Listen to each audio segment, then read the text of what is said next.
सोहा के साथ सोहा से कहती है कि बेटा देखो, मैं तुमसे सिर्फ इतना कहना चाहती हूँ कि तुम्हें अपनी जिंदगी को आगे बढ़ा लेना चाहिए। और वैसे भी जावियार में मैंने कभी कोई गलत चीज नहीं देखी है। हाँ, जो भी हुआ वो सिर्फ और सिर्फ एक गलती के तहत हुआ है। इसलिए तुम्हें ये सब कुछ जेब नहीं देता है कि तुम उसके बारे में इस तरह की कोई भी बात करो। मैं बस इसी तरीके से चाहती हूँ कि बस तुम जितनी जल्दी हो सके ना सारे मामलात को हैंडल कर लो और उससे शादी करने के लिए राजी हो जाओ। जिस पर वो कहती है कि आखिर ऐसा कैसे हो सकता है, कैसे मैं इस बात के लिए राजी हो सकती हूँ। मुझे तो इस चीज की समझ नहीं आ रही है। जिसने इतना बड़ा जुर्म किया हो उसके साथ ये सब कुछ कैसे मुमकिन है।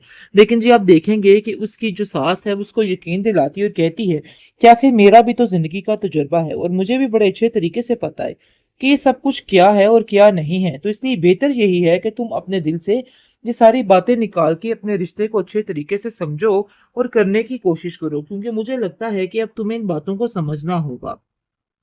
बहुत ज्यादा परेशान हो चुकी है वो और कहती है मुझे तो समझ नहीं आ रही कि आखिर ये क्या करूं और क्या नहीं करूं, क्योंकि उसकी जिंदगी बिल्कुल दोराहे पे लाके खड़ी हो गई है और बिल्कुल समझ नहीं पा रही कि उसे क्या करना है। एक तरफ जाबियार का साथ और दूसरी तरफ हर चीज खत्म। मतलब ये है कि राफे की मौत को याद करती है तो उसका दिल बुरे तरीके से चीख चीख कर रोता है कि आखिर कैसे वो इसको माफ कर सकती है। उसको बिल्कुल इन चीजों की समझ नहीं आती है। लेकिन सोहा हिम्मत नहीं हारती है और मजबूरी के साथ उसको अब सिर्फ और सिर्फ जावियर के साथ शादी करनी ही पड़ेगी, जिसकी वजह से वो खामोश हो जाएगी और कहेगी कि आप जैसे कहेंगी मैं वैसा ही करूंगी, क्योंकि जावियर ने उसके पास और कोई ऑप्शन ही नहीं छोड़ा है, जिसकी वजह से उसको ये सब कुछ करना ही करना है।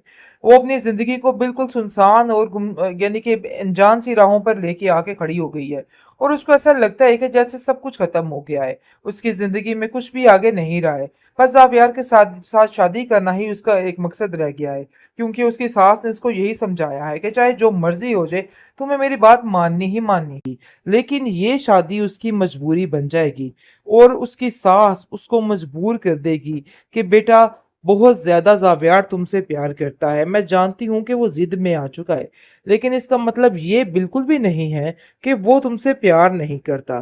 किस तरीके से मिन्नत तरले करके वो अपनी मोहब्बत की भीख मांगता रहा तुमसे, लेकिन तुमने उसकी किसी बात का यकीन नहीं किया। लेकिन देखो तुम्हें अब उसकी बात का यकीन करना ही होगा, यही तुम्हारे लिए बेहतर है। लेकिन जी क्या कहा जाए, वो किसी की सुनने को तैयार नहीं है।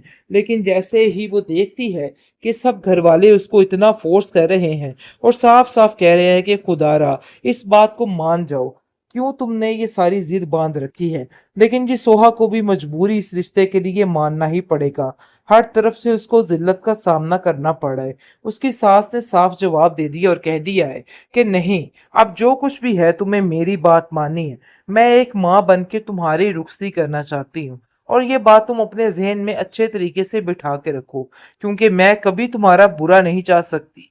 तुम जो सोच रही हो ऐसा कुछ भी नहीं है। वो उसको यकीन दिलाती है कि जैसे जरका मेरी बेटी है वैसे ही तुम मेरी बेटी हो, तुम हमेशा मेरे साथ ही रहोगी। लेकिन इसका मतलब ये नहीं कि मैं तुम्हें हमेशा अपने साथ रखने के लिए रखूं।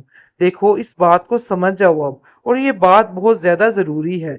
मुझे तो समझ नहीं आ रही कि आखिर तुमने किस किस्म की जिद बांध ली है। आखिर जावियार में ऐसी क्या बुराई है जो तुम्हें दिन रात परेशान कर रही है। ऐसा कुछ भी नहीं, अपने दिल से सारे वहमों गुमान निकाल दो। वो तुम्हारा बहुत ख्याल रखेगा और इस चीज को तुम्हें अब समझने की जरूरत है। लेकिन जी आप देखेंगे कि वो बहुत जल्द अपनी सास की बात को समझ भी जाएगी और जानती है कि इस चीज के बगैर उसका कोई गुजारा भी नहीं है और यही उसके पास एक आखिरी ऑप्शन है। सिमल सोहा से कहती है कि देखो मेरी बातों का यकीन करने की कोशिश करो।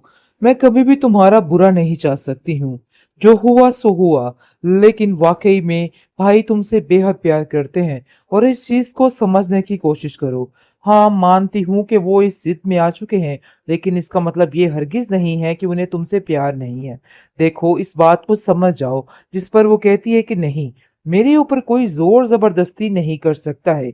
लेकिन जी आप देखेंगे कि अब इसकी सास उसको समझाएगी और कहेगी कि नहीं सोहा, जिंदगी तुम्हें जितनी आसान नजर आ रही है ना, ऐसी जिंदगी नहीं है।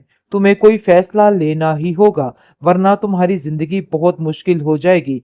लेकिन जी आप देखेंगे कि सोहा पर एक ही भूत सवार है कि वो किसी की कोई बात नहीं मानेगी, बल्कि जो करेगी अपनी मर्जी के मुताबिक ही करेगी।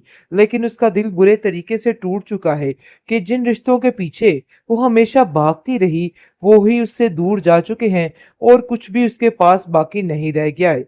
काफी परेशान है और अपनी सास से कहती है कि ऐसा हरगिज नहीं हो सकता है। जावेद इतना खुदगर्ज निकलेगा, अपनी खुदगर्जी के पीछे इतना बड़ा फैसला ले लेगा, मैं तो सोच भी नहीं सकती थी। जिसको सुनकर उसकी सास कहती है कि बेटा जो कुछ भी है, तुम्हें अपनी जुबान से नहीं फिरना चाहिए। मैंने उसको जुबान दे दी है और तुम्हें अब उस बात पर अमल करना है। जिसको सुनकर वो कहती है कि मुझे आज बहुत अफसोस हो रहा है कि कोई इतना घटिया कैसे हो सकता है। मतलब ये कि बुरे तरीके से उसका दिल टूटा हुआ है और वो काफी ज्यादा बेजार हो चुकी है कि आखिर उसके साथ इतना बड़ा घिनौना इंजाम कैसे हो गया। उसको कुछ समझ नहीं आ रही कि वो क्या करे। आप देखेंगे कि सोहा साफ साफ जावियार को कहती है कि मुझे तुमसे इसी तरह की उम्मीद थी। तुम जो घटिया हरकत तुमने की है, इस चीज की सजा तो तुम्हें मिलकर रहेगी। मैं तुम्हें कभी राफे के खून की माफी नहीं दे सकी, आखिर इस बात की माफी क्या दूंगी। लेकिन ये शादी उसकी मजबूरी बन जाएगी और उसकी सास उसको मजबूर कर देगी कि बेटा बहुत ज्यादा जावियार तुमसे प्यार करता है। मैं जानती हूँ कि वो जिद में आ चुका है, लेकिन इसका मतलब ये बिल्कुल भी नहीं है कि वो तुमसे प्यार नहीं करता। किस तरीके से मिन्नत तरले करके वो अपनी मोहब्बत की भीख मांगता रहा तुमसे, लेकिन तुमने उसकी किसी बात का यकीन नहीं किया। लेकिन देखो, तुम्हें अब उसकी बात का यकीन करना ही होगा, यही तुम्हारे लिए बेहतर है। लेकिन जी क्या कहा जाए, वो किसी की सुनने को तैयार नहीं है। लेकिन जैसे ही वो देखती है कि सब घर वाले उसको इतना फोर्स कर रहे हैं और साफ साफ कह रहे हैं कि खुदारा इस बात को मान जाओ, क्यों तुमने ये सारी जिद बांध रखी है। लेकिन जी सोहा को भी मजबूरी इस रिश्ते के लिए मानना ही पड़ेगा। हर तरफ से उसको जिल्लत का सामना करना पड़ा है। उसकी सास ने साफ जवाब दे दिया और कह दिया है कि नहीं, अब जो कुछ भी है तुम्हें मेरी बात माननी है। मैं एक माँ बन के तुम्हारी रुखसती करना चाहती हूँ, और ये बात तुम अपने जहन में अच्छे तरीके से बिठा के रखो, क्योंकि मैं कभी तुम्हारा बुरा नहीं चाह सकती।